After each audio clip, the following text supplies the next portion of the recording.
ایک اچھا کام کر سکتے تھے، بہتر کام کر سکتے تھے، لیکن وہ نہیں انہوں نے کیا، جس کو ہم کہتے ہیں ترک اولا۔ یعنی ترک اولا یعنی ایک بہترین کام انجام دے سکتے تھے، لیکن وہ انہوں نے انجام نہیں دیا۔ جیسے بعض انبیاء کے بارے میں ملتا ہے کہ وہ اپنی قوم کی بدبختی اور ان کے جو ہے جہالت اور ان کے ظلم کے خلاف صبر کر سکتے تھے، لیکن جب دیکھا کہ یہ نہیں باز آتے، ہدایت پہ نہیں آتے، تو انہوں نے جو ہے وہ خدا سے ان کے لیے جو ہے وہ طلب عذاب کیا۔ تو ہم اس کو کہتے ہیں ترک اولا، کہ اولویت والی چیز کو، کہ جو بہتر تھی اس کو انہوں نے جو ہے وہ ترک کر دیا۔ تو یہاں اسی وجہ سے بھی بعض انبیاء کی زندگی میں ہم دیکھتے ہیں کہ وہ مغفرت طلب کرتے ہیں، فقط اسی ترک اولا کی وجہ سے۔ اچھا، یہ چیز جو ہے ترک اولا کا جو مسئلہ ہے، وہ اہل بیت ائمہ اطہار کی زندگی میں بالکل نہیں ملتا۔ ان کی زندگی میں کوئی بھی ایسا کام نہیں ہے کہ جہاں ہم یہ کہہ سکتے ہوں کہ انہوں نے ترک اولا کیا، یعنی ایک بہتر کام تھا وہ کرتے لیکن انہوں نے وہ نہیں کیا، ایسا نہیں ہے۔ ائمہ کی پوری زندگی جو ہے وہ ایک بہترین کام اور ایک کامل کام کو جو ہے انہوں نے انجام دیا ہے۔ تو یہ تین نکتے جب ہم اپنے سامنے رکھتے ہیں تو اس اعتراض اور اس سوال کا جو جواب ہے وہ معلوم ہو جاتا ہے کہ آخر کیوں اہل بیت ائمہ اطہار یا انبیاء بعض جگہوں پر استغفار کرتے ہوئے نظر آتے ہیں۔ اس کے بعد جو ہمارا جو اگلا درس ہے، کتاب کے مطابق جو ہے ظاہراً 9واں درس بنتا ہے اور اس کے بعد 10واں آخری درس ہے۔ یہ جو 9 نمبر درس ہے اور 10واں نمبر، اس دونوں درسوں میں ہم یہ جاننے کی کوشش کریں گے کہ اب تک جو ہم نے حجت الہی کے بارے میں گفتگو کی ہے کہ ان کا مقامات کیا ہیں، ان کی صفات کیا ہیں، ان کا علم کیا ہے، وہ عصمت رکھتے ہیں، یہ مختلف جو ہیں ہم نے مراحل سے گزرے۔ آخری جو 2 درس ہیں وہ اس کے متعلق ہیں کہ یہ جو حجت خدا کے بارے میں بحث کی جا رہی ہے، رہنما کی جو بحث کی جا رہی ہے، اس کو ہم پہچانیں کیسے، ہم ان کو کیسے ان کے اوپر ایمان لے کر آئیں، آخر وہ کیا طریقہ کار ہے، کون سے وسائل، اسباب، طریقہ کار ہیں کہ جن کے ذریعے سے ہم کسی نبی کو پہچان پائیں، کسی حجت کو پہچان پائیں، حجت خدا کو، امام کو، وہ کون سے طریقے ہیں۔ تو اس درس میں ہم جو ہے کچھ طریقوں کی طرف اشارہ کریں گے، اور آخری جو درس ہوگا وہ معجزے کے متعلق ہوگا، کیونکہ انشاءاللہ آگے جا کے بیان ہوگا کہ معجزہ ان طریقوں میں سے ایک طریقہ ہے جس کے ذریعے سے ہم حجت خدا کو پہچان سکتے ہیں۔ تو واضح ہوا کہ ہمیں اس درس کے اندر، آج کے درس کے اندر پڑھنا یہی ہے کہ ہم حجت خدا کو کیسے پہچانیں اور اس پر ایمان کیسے لے کر آئیں۔ ایمان کو ہم پہلے بیان کرتے ہیں، پھر حجت خدا کو تھوڑا سا بیان کریں گے کیونکہ پہلے بھی یہ بیان ہو چکا ہے، اور اس کے بعد پھر ہم اپنے اصلی مباحث کی طرف آئیں گے۔ ایمان کا یہ لفظ جو ہے وہ آمنہ سے نکلا ہے۔ عربی زبان میں آمنہ، جو انسان امنیت میں جب ہوتا ہے اور اس کا دل آرام میں ہوتا ہے، دل سکون میں ہوتا ہے، تو ہم وہاں کہتے ہیں کہ ایمان ہے، کیونکہ ایمان امن سے نکلا ہے، اور جہاں امن ہو، جہاں سکون ہو، جہاں امنیت کا احساس ہو، وہاں ایمان ہوتا ہے۔ تو ایمان کا معمولاً جو معنی کرتے ہیں کہ کسی چیز کی نسبت دل لگا لینا، دل لگی کرنا، اور اس دل لگی کے نتیجے میں ہمارے دل میں ایک سکون سا آ جائے، دل کے اندر ایک آرام سا آ جائے، یہ ہے ایمان۔ حجت خدا، جیسے ہم نے پہلے بھی بیان کر چکے ہیں کہ حجت خدا اس کو کہتے ہیں کہ جو مقام قرب تک پہنچا ہوا ہو، اور یہ مقام قرب تک اس کا پہنچنا اپنے اختیار اور عمل اور صحیح اعتقاد اور عقیدے کے ذریعے ہوتا ہے۔ اب یہاں سوال پیدا ہوتا ہے کہ ہم اس حجت خدا کو کیا اپنے سلیقے کے مطابق، اپنی معرفت، اپنی علم کے مطابق ہم انتخاب کر سکتے ہیں؟ دوسرے لفظوں میں یہ کہیں کہ حجت کی نسبت ہمارا وظیفہ کیا ہے؟ کیا ہم انتخاب کا وظیفہ رکھتے ہیں یا شناخت کا وظیفہ رکھتے ہیں؟ کہ اگر ہم انتخاب کا وظیفہ رکھتے ہیں تو کیا یہ ممکن ہے یا نہیں؟ اگر انتخاب ہمارے ہاتھوں میں نہیں ہے بلکہ خدا کی طرف سے ہے، تو پھر جو دوسرا مرحلہ آتا ہے وہ شناخت کا ہے، تو وہ شناخت ہمارے ہاتھ میں ہے۔ تو واضح سی بات ہے کہ جب حجت خدا جو مقام قرب تک پہنچا ہوا ہو، خدا کے بہت زیادہ قریب ہو، خلیفۃ اللہ ہو، تو یہ عام انسان جو ہے وہ نہیں پہچان پائے گا کہ یہ واقعاً حجت خدا ہے یا نہیں، یہ خدا کے قریب ہے یا نہیں۔ تو ہمیں کیا کرنا ہے؟ ہمیں انتخاب نہیں کرنا، کیونکہ ہمارے اندر وہ صلاحیتیں نہیں ہیں کہ ہم ایک امام کو انتخاب کر سکیں۔ تو ہمارا کام کیا ہے؟ شناخت کا کام ہے، کیونکہ ہم اس کے مرتبے کو نہیں پہچان پائیں گے. جب مرتبے کو نہیں پہچان پائیں گے تو انتخاب نہیں کر پائیں گے. تو زیادہ سے زیادہ ہمارا کام یہ ہے کہ جس کو خدا نے امام بنایا، جس ہستی کو خدا نے نبی بنایا، حجت خدا بنایا، ہم اس کی نسبت شناخت کا وظیفہ رکھتے ہیں کہ ہم اس کی صفاتوں میں جو ہے وہ مطالعہ کریں، غور و فکر کریں، اس کی صفات کو دیکھیں، جو انشاءاللہ آگے جا کے ہم بیان کریں گے، جس سے ہمیں یہ پتہ چل پائے گا کہ یہ امام ہے، حجت خدا ہے. اچھا، اس کے بعد ہم اب پہلا جو طریقہ ہے حجت خدا کو پہچاننے کا، وہ یہ ہے کہ ہم تہذیب نفس کریں اور اپنے اندر تقوی کو ایجاد کریں. انسان کا دل اور نفس، اب یہاں دل سے مراد جیسے پہلے بھی عرض ہوا ہے، اور معارف کی جب باتیں ہوتی ہیں تو وہاں دل سے مراد یہاں نفس ہوتا ہے، نفس انسانی، نہ کہ جو ایک گوشت کا ٹکڑا ہے اور ہمارے سینے کے اندر ہوتا ہے، وہ مراد نہیں ہے. یہاں نفس سے مراد، دل سے مراد انسان کا نفس ہے کہ جو شعور اور ادراک کا کام کرتا ہے. کہ انسان جب تہذیب نفس کرتا ہے، تقوی الہی اختیار کرتا ہے، تو اس کے نتیجے میں خدا اس کو ایک ایسی خصوصیت دے دیتا ہے، ایک ایسا علم دے دیتا ہے کہ جس کی وجہ سے اس کے لیے واضح ہو جاتا ہے کہ امام کون ہے اور امام کون نہیں ہے. اس کے لیے آسان ہو جاتا ہے. جیسے قرآن کی آیات بھی اس کی طرف اشارہ کرتی ہیں کہ ایک آیت کے اندر ہے کہ یا ایھا الذین آمنوا ان تتقوا اللہ یجعل لکم فرقانا ویکفر عنکم سیئاتکم ویغفر لکم واللہ ذو الفضل العظیم. کہ اے ایمان لانے والو، ان تتقوا اللہ، اگر تم نے اللہ کی نسبت تقوی الہی اختیار کیا، یجعل لکم، خدا تمہارے لیے قرار دے گا فرقان. فرقان سے مراد کیا ہے؟ یعنی حق اور باطل کے درمیان میں فیصلہ کرنے والی چیز اور قوت خدا تمہیں دے دے گا. تم ایسے بن جاؤ گے کہ تمہارے سامنے اگر حق آئے گا تو آسانی سے پہچان لو گے، اگر باطل آئے گا تو تب بھی تم آسانی سے پہچان لو گے. یعنی تمہیں معیار حاصل ہو جائے گا، معیار حق و باطل جو ہے وہ فارق، جو فرق کرے گا وہ قوت خدا تمہیں دے دے گا. وَيُكَفِّرْ عَنْكُمْ، اور فرقان عطا کرے گا اور آگے پھر ہے کہ تمہارے گناہوں کو بخش دے گا اس کو کفارے کے طور پر، اور تمہارے لیے خدا جو ہے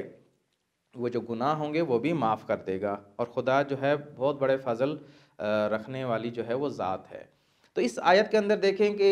کہا گیا کہ اگر انسان تہذیب نفس کا مالک ہو جائے اور یہاں تقوی الہی اختیار کر لے تو اس کے لیے یہ ایک صلاحیت آ جاتی ہے کہ وہ امام کو پہچان سکتا ہے. اور دیکھیں کہ اب رسول خدا کے دور میں لوگوں نے استدلال اور برہان کے ذریعے سے نبی کو نہیں پہچانا تھا، بلکہ چونکہ وہ تہذیب نفس رکھتے تھے، ان کے دل پاک تھے، تو جیسے بھی اس رسول خدا کو دیکھا اور اس کے اخلاق کو دیکھا تو وہ اس کے اوپر ایمان لے کر آ گئے. ان کو سکون سا حاصل ہو گیا، ان کے دل میں ایک آرام سا آ گیا کہ یہی نبی ہے اور خدا کا بھیجا ہوا نبی جو ہے بندہ ہے. جیسے ایک حدیث میں بھی ہے، امام صادق علیہ السلام فرماتے ہیں کہ اذا اراد اللہ بعبد خیرا، کہ جب خدا کسی بندے کے لیے خیر کا ارادہ کرتا ہے، چاہتا ہے، طیب روح و جسدہ، تو خدا اس کی روح کو اور اس کی جسد کو، اس کے جسم کو پاک کر دیتا ہے. طیب کا معنی یہاں پاک کر دیتا ہے. اور فلا یسمع شیئا من الخیر الا عرفہ، وہ جو بھی خیر میں سے کسی چیز کو سنتا ہے وہ پہچان لیتا ہے کہ یہ خیر ہے. ولا یسمع شیئا من المنکر الا انکرہ، اور جو بھی چیز منکر میں سے جانتا ہے یا سنتا ہے تو اس سے اپنے آپ کو روکتا ہے. یعنی خیر کی جب چیز سنتا ہے تو اس کو وہ انجام دیتا ہے اور معرفت رکھتا ہے کہ یہ خیر ہے، اور جب منکر یعنی برائی کو سنتا ہے تو اس کو پتہ چل جاتا ہے کہ یہ چیز برائی ہے. تو اس سے پتہ چلتا ہے کہ تقوی، تہذیب نفس ایک قسم کی جو ہے وہ خدا کی طرف سے، یعنی دوسرے لفظوں میں کہ خدا معلم بن جاتا ہے اس کا.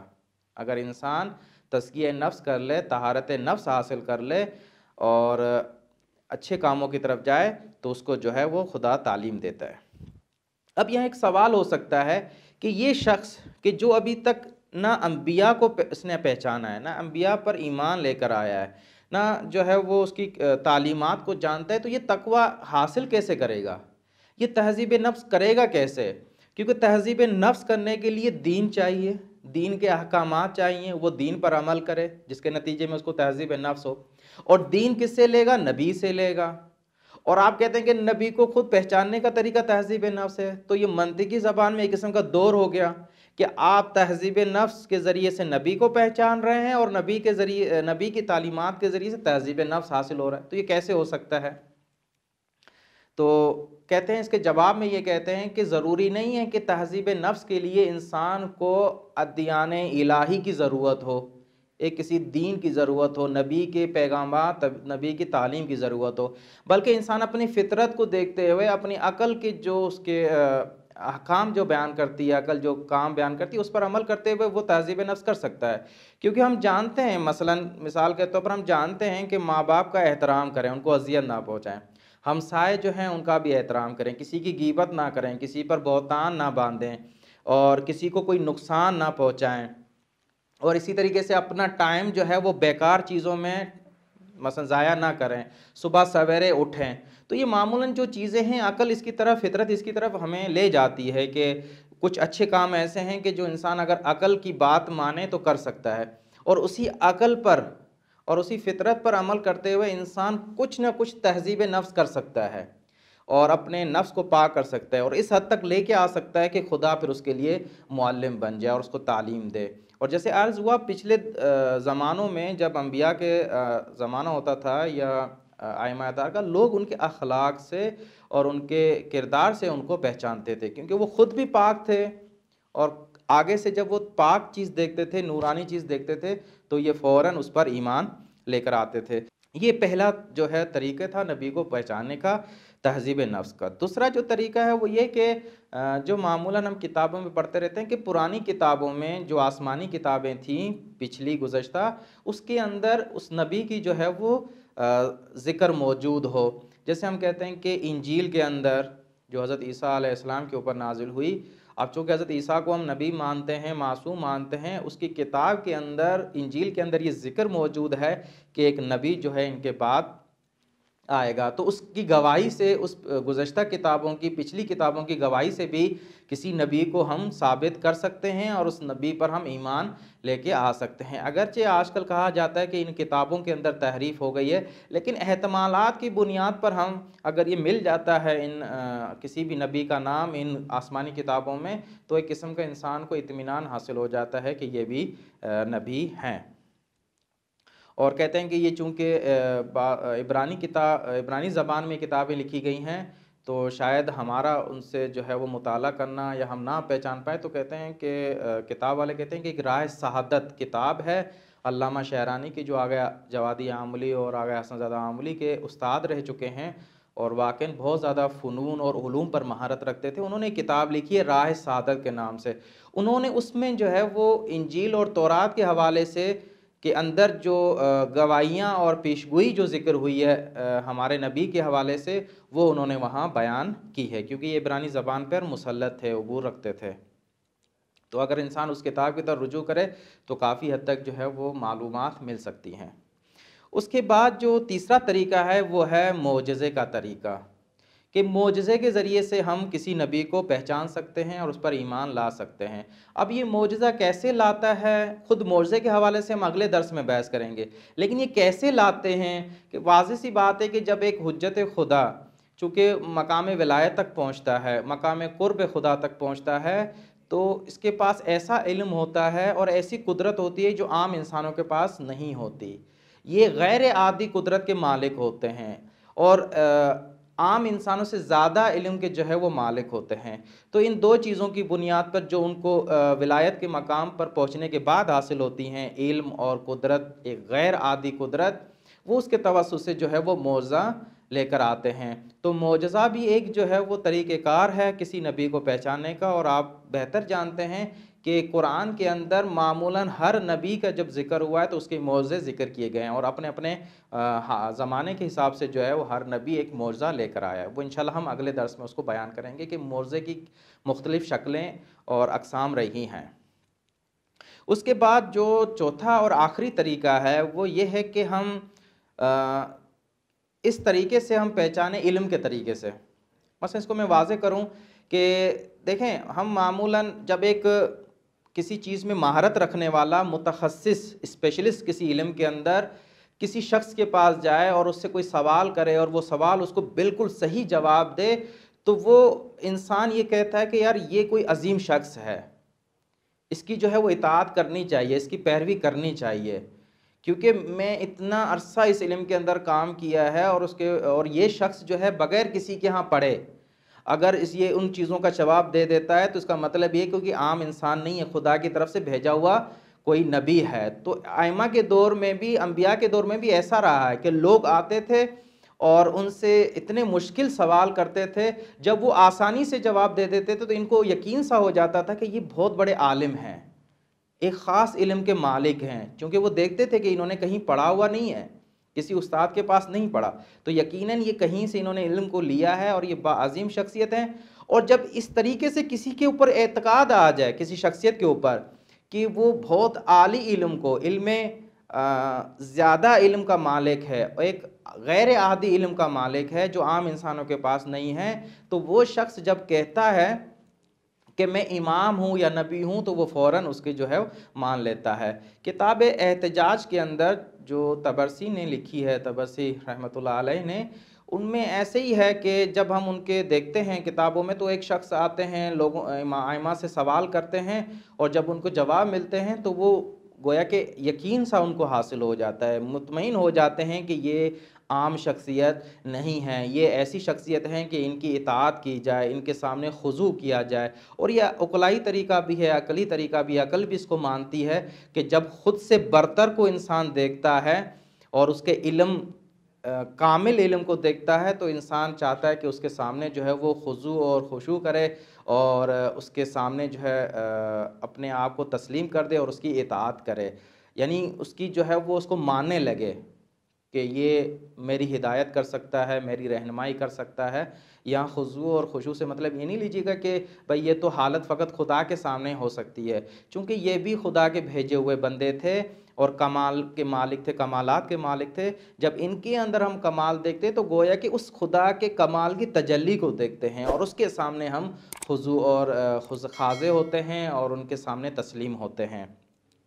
تو یہ 4 طریقے تھے، اور یہ چوتھا طریقہ جو ہم نے کہا تھا علم کے طریقے سے، کسی کے علم کو پہچاننے سے، کیونکہ اگر آپ کسی شخص کی صفات میں غور و فکر کریں اور اس کے علم کو جانیں اور اس کے جو ہے وہ کمال کو جانیں تو انسان اس کی طرف جو ہے وہ جھک جاتا ہے، اور یہ بھی اسی معجزے سے تعلق رکھتا ہے، اس کو ہم معجزہ علمی کہتے ہیں۔ تو انشاءاللہ معجزے کے حوالے سے ہم اگلے درس میں مفصل گفتگو کریں گے کہ معجزہ ہوتا کیا ہے، آیا معجزہ جو ہے وہ قانون علیت کے برخلاف ہے، اور معجزہ کیوں ہر زمانے میں الگ الگ رہا ہے۔ تو انشاءاللہ اور اس کے حوالے سے جو شبہات ہیں، اعتراضات ہیں معجزے کے حوالے سے، وہ انشاءاللہ اگلے درس میں ہم بیان کریں گے۔ وصلی اللہ علیہ وآلہ وسلم۔